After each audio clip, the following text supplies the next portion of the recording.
इस पार्ट की स्टार्टिंग में हम देखते हैं कि आर्थर को पता चलता है कि अब उसके पास ट्रेनिंग करने के लिए सिर्फ एक ही साल बचा हुआ है और अब उसे जल्दी से अपनी ट्रेनिंग को कंप्लीट करना होगा। और अब उसे पता चल चुका है कि अब जल्दी ही उसके डकैतन पर हमला होने वाला है, क्योंकि बस अब आर्मी आनी ही बाकी रह चुकी है, बाकी तो वॉर शुरू हो चुकी है। फिर हमारा सीन चेंज होता है और हमें डकैतन में टेरेसा की ओर दिखाया जाता है, जो कि अपने ग्रैंडफादर के साथ आर्ग्यू कर रही थी कि मुझे भी बैटलफील्ड के अंदर जाना है और उन सब के साथ लड़ना है। जिस पर उसके ग्रैंडपा उसे मना करते हैं कि नहीं, तुम वहाँ पर नहीं जा सकती हो, तुम इतनी ज़्यादा स्ट्रॉन्ग नहीं हो। जिस पर वहाँ पर बैठा हुआ असुरा भी कहता है कि तुम्हारे ग्रैंडपा बिल्कुल सही कह रहे हैं, तुम इतनी ज़्यादा स्ट्रॉन्ग नहीं हो कि जाकर तुम बैटलफील्ड में उन सभी के साथ फाइट कर सको, इसलिए तुम्हें यहीं पर रुकना चाहिए और वहाँ पर आर्थर के आने का वेट करना चाहिए। जिस पर टेरेसा कहती है कि आप कैसी बातें कर रहे हैं, वहाँ पर हमारे लोग मर रहे हैं और हम यहाँ पर कैसे बैठ सकते हैं, या आप ये चाहते हैं कि जब तक मैं पहुँचूंगी तब तक वहाँ पर सब कुछ खत्म हो चुका होगा। इसलिए टेरेसा कहती है कि मैं यहाँ से जा रही हूँ। फिर वो यहाँ से चली जाती है और उसके बाद हम देखते हैं कि टेरेसा काफ़ी ज़्यादा गुस्से से कहीं जा रही थी। फिर वो जाते ही एक गेट के सामने खड़ी हो जाती है, जहाँ पर 2 गार्ड्स उसे रोकते हैं कि मुझे माफ़ कर दीजिए, लेकिन आपको यहाँ पर जाने की अनुमति नहीं है, आप यहाँ पर आगे नहीं जा सकती हैं। और दूसरी तरफ हमें वहाँ पर ग्रैंडपा की साइड का सीन दिखाया जाता है, जहाँ पर जो असुरा था वो ग्रैंडपा से कहता है कि आप अच्छे से जानते हैं कि टेरेसा आर्थर के लिए कितनी ज़्यादा मायने रखती है। अगर टेरेसा को कुछ भी हुआ तो हम चाहे कितनी भी आर्थर को ट्रेनिंग दे दें, उसका कोई फ़ायदा नहीं होगा। इसलिए हमें कुछ भी कर टेरेसा को सुरक्षित रखना ही होगा, ये हमारी आखिरी होप ही है। और उसके बाद हमें टेरेसा दिखाई जाती है, जो कि उन गार्ड्स के साथ लड़ रही थी कि मुझे यहाँ पर आगे जाने दो, वरना तुम्हारे लिए अच्छा नहीं होगा। जिस पर वो गार्ड्स कहते हैं कि सॉरी मिस, हमें आपको यहाँ जाने की ऑर्डर नहीं है, यहाँ पर हम किसी को भी अंदर नहीं जाने दे सकती। लेकिन हम तभी देखते हैं कि वहाँ पर रे आ जाती है, जहाँ पर उसके आते ही वो गार्ड्स उसे ग्रीट करते हैं और कहते हैं कि मिस आप यहाँ पर क्या कर रही हैं। जिस पर वो रे यानी वो लड़की कहती है कि ये मेरे साथ है, इसे अंदर जाने दो। फिर वो गार्ड अपने एक दूसरे की तरफ देखते हुए गेट को खोल देते हैं। फिर वो जैसे ही अंदर जाते हैं, वहाँ पर एक और बंदा था जो कि उन्हें ग्रीट करता है। और फिर वो जो रे थी वो कहती है कि तुम्हें वहाँ पर शायद एंशिएंट सिटी में जाना चाहिए। जिस पर रे कहती है, वह जिस पर टेरेसा कहती है कि शुक्रिया आपका इसके लिए। फिर वो जो गार्ड था वो वहाँ पर एंशिएंट सिटी का गेट खोल देता है और जिसके बाद वो दोनों उसके अंदर चली जाती हैं।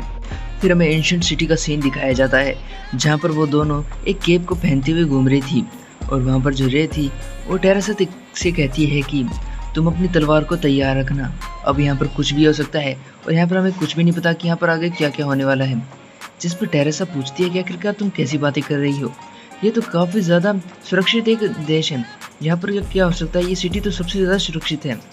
जिस पर रे बताती है कि शायद तुम अब ज़्यादा देर तक अंदर रह चुकी हो, क्या तुम्हें ये नहीं पता कि यहाँ पर क्या क्या हो रहा है बाहर, अब ये ज़्यादा सुरक्षित नहीं रही है, ये क्या बल्कि कोई भी जगह यहाँ पर सुरक्षित नहीं है, तुम्हें हमेशा अपने हथियारों को तैयार रखना होगा।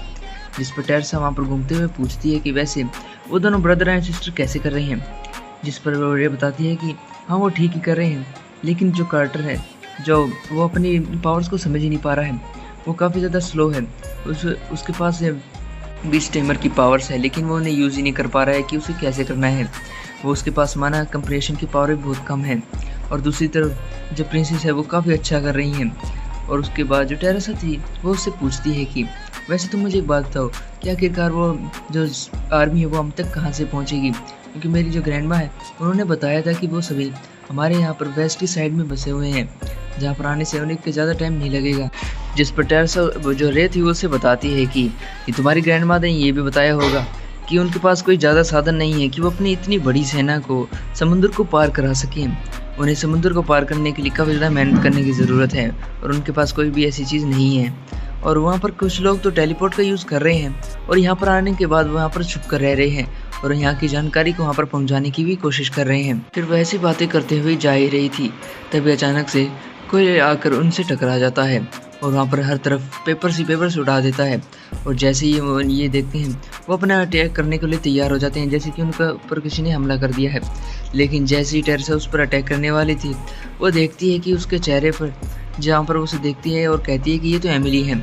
इस पर एमिली उसे देखते ही उसे गले लगा लेती है खड़े होते हुए, कहती है कि तुमसे मिले काफ़ी ज़्यादा टाइम हो चुका है टेरेसा, तुम कैसी हो, मुझे तुमसे मिलकर काफ़ी अच्छा लग रहा है। टेरेसा कहती है कि मुझे माफ़ कर देना, मैंने तुम्हें देखा नहीं, मुझे लगा कि यहाँ पर कोई चोर है जो कि यहाँ पर चोरी करने के बाद भाग रहा है, इसलिए मेरी बॉडी ने ऑटोमेटिक रिएक्ट करते हुए तुम्हें गिरा दिया था। जिस पर एमिली कहती है कि सॉरी तुम्हें नहीं मांगनी चाहिए, वो मुझे मांगनी चाहिए क्योंकि यह मेरी गलती है जो कि मैं इस तरह से भाग रही थी, तो उसके लिए सॉरी। जिस पर टेरेसा कहती है कि चलो कोई बात नहीं, अब तुम खड़ी हो जाओ। और जो ये चैप्टर है ये पर ख़त्म हो जाता है। और गाइस ये एक फिलर चैप्टर था जिसे मैंने छोटा कर एक्सप्लेन कर दिया है। तो मिलते हैं नेक्स्ट चैप्टर में, और नेक्स्ट चैप्टर तो काफ़ी ज़्यादा बढ़िया होने वाला है। शायद हमें उसमें आर्थर देखने को मिलने वाला है जो कि काफ़ी ज़्यादा स्ट्रॉन्ग हो चुका होगा। वैसे मुझे लगता नहीं कि वो कुछ चैप्टर में दिखाई देगा। चलो मिलते हैं बाद में, तब तक के लिए सब्सक्राइब ज़रूर कीजिएगा नेक्स्ट चैप्टर के लिए। मैं इस सीरीज़ को री एक्सप्लेन इसीलिए कर रहा हूँ क्योंकि पिछली वीडियोस में मेरे बैकग्राउंड म्यूज़िक की वजह से पूरी वीडियो ख़राब हो चुकी है और ना ही उस वीडियो में एडिटिंग बढ़िया हुई थी, इसलिए मैं इस वीडियो को दोबारा एडिट करने चालू कर दिया हूँ। और अब मैं रेगुलर होने की पूरी कोशिश करूँगा क्योंकि मेरे व्यूज़ बिल्कुल लो हो चुके हैं और सब्सक्राइबर्स भी बिल्कुल लो बढ़ रहे हैं। तो सब्सक्राइब कीजिए क्योंकि मेरे 3 के होने वाले हैं।